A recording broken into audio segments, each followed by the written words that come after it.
জীবনে আর যাই করুন, ভক্ত চরণে কখনো অপরাধ করবেন না। ভগবানের চরণে যদি কোটি অপরাধী করেন, অবিচেত সুদুরাচার মাম অনন্য ভাগ, গোবিন্দ বলছেন পৃথিবীর শ্রেষ্ঠ দুরাচারী হলেও, অপরাধী হলেও আমি তাকে মাফ করি, কিন্তু আমার ভক্ত চরণে যদি কেউ অপরাধ করে আমি তাকে ক্ষমা করি না।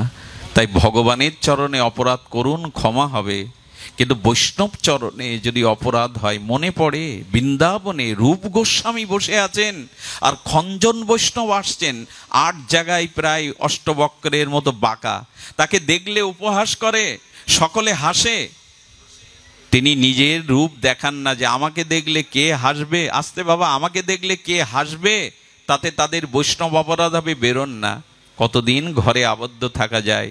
তাই চিন্তা করলেন আজ রূপ গোস্বামীর কাছে গিয়ে একটু কৃষ্ণ কথা রাধা কথা শুনবো। রূপ গোস্বামী বসে বসে অন্তর্মনা হয়ে রাধারানীর চরণ চিন্তা করছে, আর একটা পুষ্প ফুটেছে, রাধারানী বলছে শ্যাম পুষ্পটা আমাকে পেড়ে দাও।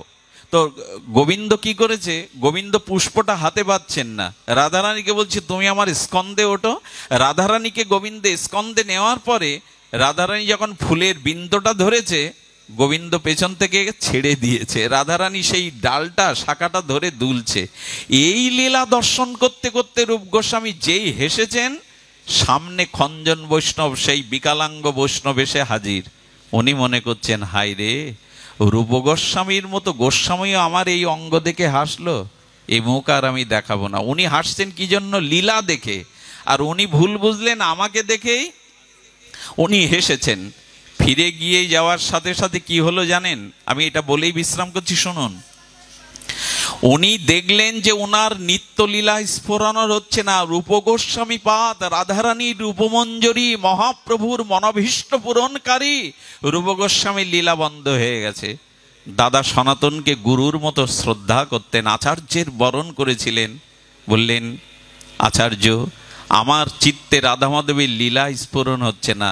সনাতন গোস্বামী বললেন তুমি জ্ঞাত সারে অজ্ঞাত সারে দেখো কোনো বৈষ্ণবের চরণে ভক্ত চরণে তোমার অপরাধ হয়েছে, একবার চিন্তা করা যায় গো।